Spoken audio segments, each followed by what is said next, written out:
Mr. Jones owned a cotton plantation and many slaves. One day he was talking to the owner of the plantation next to his, and Mr. Jones was lamenting the fact that times were tough. He was having to work his slaves harder than ever, and was having trouble with some of them being disobedient or trying to run away. The other plantation owner said he knew someone who could help. Day 1. One day Mr. Jones called his slaves together so a man named Mr. Smith could talk to them. Before beginning, Mr. Smith whispered to Mr. Jones, "Whatever I say, do not contradict me or interfere, and I promise you your slave troubles will end." "My name is Mr. Smith," he said to the slaves, "and this may be the happiest day of your lives. From today forward you will no longer be slaves, but free men."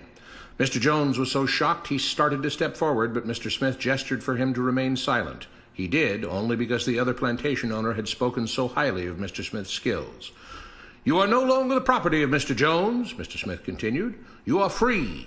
No more would you be forced to labor for the benefit of Mr. Jones. Now you can work for yourselves."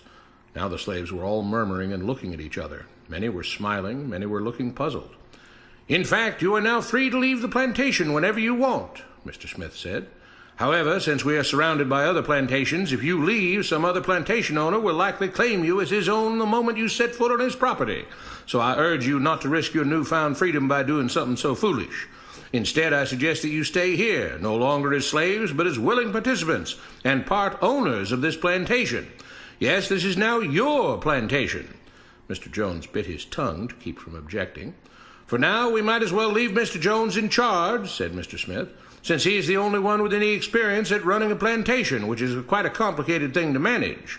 But he will no longer be your master, but just another worker on the plantation.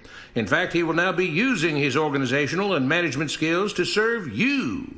Whatever problems you may have had with him before, you are now all equals, and you need each other to make this work. If we all cooperate and work together, we can all reap the benefits together. In honor of this happy occasion, I present you this new symbol of togetherness and cooperation, this flag, which shall be the emblem of the new, free Jones Plantation." He held up the new flag, but most of those listening were still too amazed to respond. "And this shall be our motto," Mr. Smith announced. "We work together as free men for our mutual benefit, pledging our allegiance to the Jones Plantation, which stands for prosperity, liberty, and justice for all.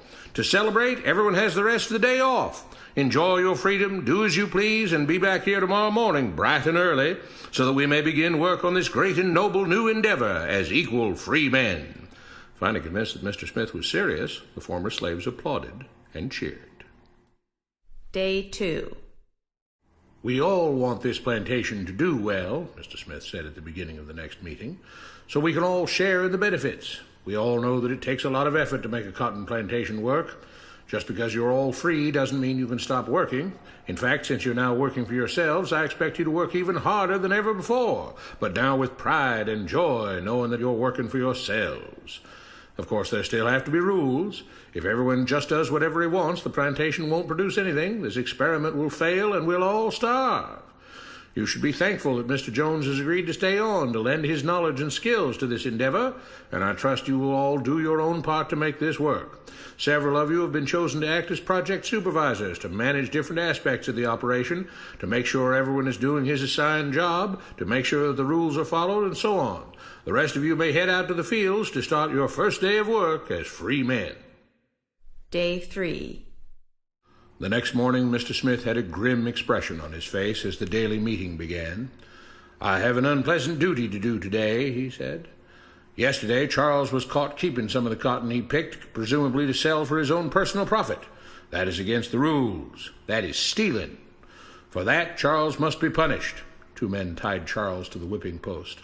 "I take no joy in this," Mr. Smith continued, "but you must understand, if we do not maintain order, if we do not have rules that we all abide by, then the plantation will fail, and we will all suffer." The whip cracked against Charles' back. "But if we all pitch in for the common good, then we can all prosper. Being free doesn't mean you should be selfish and greedy. We must each do our assigned duties and obey the rules, and then we can all benefit, and each of you will receive your appropriate share of the profits." A young man named Samuel stepped forward. "But if you and Mr. Jones decide the rules and whip us if we disobey, how is that any different from what we had before?" "How can you say that?" Mr. Smith asked. "I'm shocked. You were a slave before, and now you're free. Things still need to be managed and organized by those best qualified to do so. Do you know how to run a plantation, Samuel?" "Well, no," he answered. "But if we're free, why do we get no say in what the rules are and how things work?" "I'm surprised at your ingratitude," Mr. Smith answered. "None of you know how a plantation is run, so you're in no position to be making decisions about how things are done here. You don't seem to appreciate all the things that Mr. Jones provides for you, from protecting you from all the outside threats that you know nothing about, those who would come here, capture and enslave you if not for Mr. Jones' protection, to making sure that you all have food and housing, tools to work with, that you're cared for when sick and injured, and so on. There wouldn't be a plantation at all, no cotton to pick, no land to plant and harvest, if not for him. You should be grateful that he's made possible the level of comfort you now have. Your lives would be far worse if not for him. Nevertheless, as free and equal participants in this endeavor, from now on at each meeting, any worker may have 2 minutes to ask questions or voice suggestions or complaints." With that, the workers all seemed satisfied and headed out again to the fields to pick the cotton. Day 4. "I have a big announcement," Mr. Smith said as the daily meeting began. "Mr. Jones' cousin is here, and not just to visit and see how our project is coming along. It has been decided that from now on you will be deciding who will manage the plantation. Of course, this job can't be done by just anyone, but every 3 months we will have a special meeting at which all the workers will vote on whether we think Mr. Jones should run the plantation or whether we think his cousin, Mr. Johnson, should run the plantation. That means that ultimately you are in charge because you will be deciding which man you want running things on your behalf. If you don't like the way things are being managed, you now have the power to change it." Amazed and pleased, the workers headed out again to the fields to pick the cotton. Days passed, months passed, a year passed, and the plantation continued to operate as before. Sometimes Mr. Jones was in charge, sometimes Mr. Johnson was in charge, but the day-to-day routine stayed exactly the same. The workers worked hard, long hours every day, and still had little to show for it. Every day the meeting would begin with them all reciting the Jones Plantation motto, "We work together as free men for our mutual benefit, pledging our allegiance to the Jones Plantation, which stands for prosperity, liberty, and justice for all." One day Mr. Smith announced, "Samuel is asked to say a few words this morning, and whatever the rest of us may think of his ideas and opinions, we are all free here, and that means we are all allowed to speak our minds. So, Samuel, you have 2 minutes. Begin." Samuel stepped forward, looking scared. "I was excited when all this started," he began, glancing nervously at Mr. Smith and Mr. Jones. "But don't you all see what's happened here? Nothing has changed. We're all still slaves." There were grumbles of disagreement from the crowd. "They tell us what to do and whip us if we don't. They still make all the rules and punish us if we disobey. They let us make suggestions and complain about things, but they never really change anything. They let us choose between Mr. Jones and Mr. Johnson, but what's the difference? The situation stays the same. We do all of the work and they take as much as they want and decide how much they'll let us keep. They live in luxury, made rich by the cotton we pick. We do all the work and have to build our own huts, grow our own food, and take care of ourselves. They leave us just enough that we don't revolt or run away. This is not freedom. We're all still slaves. They've only changed the words they use, but nothing else has changed. They say we're all free and equal, but we're not. They command and we obey. That's not freedom. That's not equality. They say we're free to leave, but all that means is that we're free to be someone else's slave. Why should we work or obey the rules? We didn't agree to this. They made the system. They forced it on us. They control and rob us and call it freedom. They've deceived you into thinking that being able to choose which slave master you'll work for is the same as being free. It's not. Open your eyes. If you keep what you produce, they call it stealing. When they take what you produce, they call it sharing and fair distribution. Can't you see that this is all? Your time is up, Samuel, Mr. Smith announced calmly. At his gesture, 2 supervisors grabbed Samuel by the arms and led him to the whipping post. I'm sorry, Samuel, but you've broken the rules.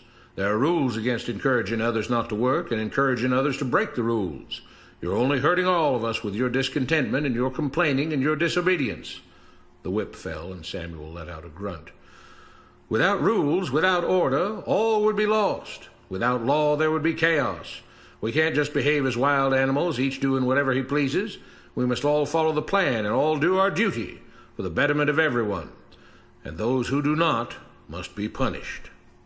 The whip fell again, and blood flowed freely from Samuel's back. Samuel, it is you who are stealing from the others. When you don't do your assigned work, you are making more work for others. When you disobey the rules, it is you who are endangering the future of everyone else here. You are the thief. You are the criminal. You are the one trying to destroy the arrangement that keeps us all safe and prosperous. At every lash of the whip, the other workers cheered louder and louder, some yelling curses at Samuel. Being spoiled and selfish, you complain about everything, talking as if you're oppressed. But you are the one ruining things. You are the one keeping us from being all we could be. It is your greed and your rebelliousness that is hurting all of us. They all play by the rules, Mr. Smith said, gesturing at the others. What makes you think that you don't have to? You think you're above the law? There were loud yells of agreement as the whip fell again. We must maintain order, Mr. Smith proclaimed, to make this plantation great, to make it so that we can all be happy and prosperous. To have the society we want, there have to be rules. We all have to contribute our fair share to this great endeavor, and we cannot tolerate actions and attitudes that seek to undermine the amazing things that together as free men we have achieved and will continue to achieve. Mr. Jones was smiling as he gave Mr. Smith a pat on the back. The crowd was cheering so loudly that none of them had noticed that Samuel had died. What you have been taught about government and politics is no more accurate or reasonable than what Mr. Smith taught the slaves. If you're ready to look through the veil of rhetoric and propaganda to see the reality beneath, get a copy of The Most Dangerous Superstition. It will change the way you see the world.